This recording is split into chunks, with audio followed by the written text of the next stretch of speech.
ইউরোপের বড়দিন উদযাপনের খবর জানাতে জার্মানি থেকে সরাসরি যোগ দিচ্ছেন সহকর্মী বিটু বড়ুয়া। আসলে শোক, একই সাথে এই যে আনন্দ, সেটি একেবারে মিলেমিশে একাকার হয়ে গেছে জার্মানিতে। এবং এরই মধ্য দিয়ে আসলে যে অমোঘ নিয়মে ২৫শে ডিসেম্বর, যেটি প্রভু যীশু খ্রিস্টের জন্মদিন বলা যায়। এই দিনেই প্রভু যীশু খ্রিস্ট জন্ম নিয়েছিলেন এবং বেথলেহেমের যে আবহ, সেটি আসলে তৈরির চেষ্টা করা হয়েছে পুরো জার্মানি জুড়ে। কিন্তু আপনার মাধ্যমে আসলে বলতে চাই, ২৪শে ডিসেম্বর অর্থাৎ গতকাল রাত থেকে আসলে এই আনুষ্ঠানিকতা শুরু হয়েছে। নানা আনুষ্ঠানিকতার মধ্যে ছিল সমবেত প্রার্থনা, শান্তি কামনা করা। একই সাথে এই যে জ্যাকসন আনহাল্টে মাত্র কয়েকদিন আগে যে হামলা হলো, যে গাড়ি হামলায় ক্রিসমাস মার্কেটে এতগুলো মানুষের প্রাণ গেল এবং একই সাথে ২৩৫ জনের মতো আহত হলো।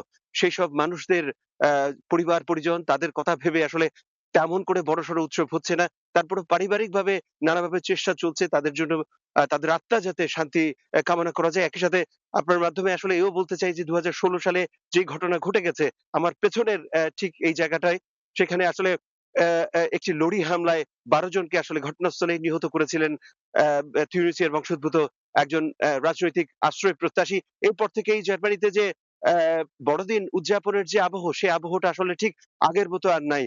অনেকেই বলছেন যে আসলে স্থানীয় সহ জার্মানরা বলছেন যে নির্বাচনের আগে এমন একটি ঘটনার পরিপ্রেক্ষিতে আসলে সামনের যে নির্বাচন কি হবে এবং সেখানে যদি কট্টর রাজনৈতিক যে দল যেগুলো রয়েছে তারা যদি ক্ষমতায় আসে, তাহলে অভিবাসী থেকে শুরু করে বিদেশী যারা রয়েছে এই জার্মানিতে তাদের যে অবস্থান কি হবে, তারা আসলে এই দেশে থাকতে পারবেন কিনা এবং সামাজিকভাবে তাদেরকে কিভাবে কি ধরনের সমস্যার মধ্যে দিয়ে যেতে হবে, এইসব নিয়ে আসলে সবখানে আলোচনা চলছে। কারণ আমরা গতকাল আ গির্জার মধ্যে যে প্রার্থনারত অবস্থায় সাধারণ মানুষদের দেখেছি, তারাও আসলে একেবারে শোকে মুহ্যমান হয়ে গেছেন।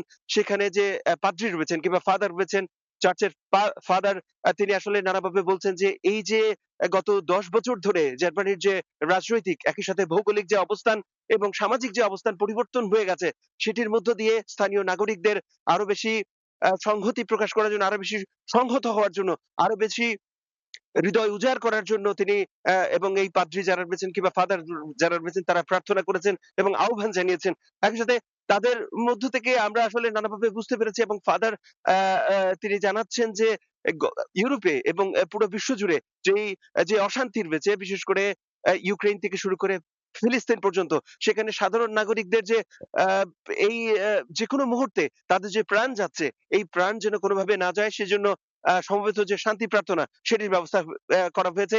তবে আমরা রাত থেকে সকাল পর্যন্ত দেখেছি সাধারণ মানুষ নানা রকম আ নানাভাবে বিভিন্ন শহরের গ্রামে গঞ্জে গির্জায় যাওয়ার চেষ্টা করছেন এবং সেখানে যে নানাভাবে যে ক্রিসমাস মার্কেট গুলো রয়েছে, সেখানে শিশুদের যে আনন্দ, সেটি আসলে বলার বাইরে। কারণ শিশুরা এখনো অবুঝ।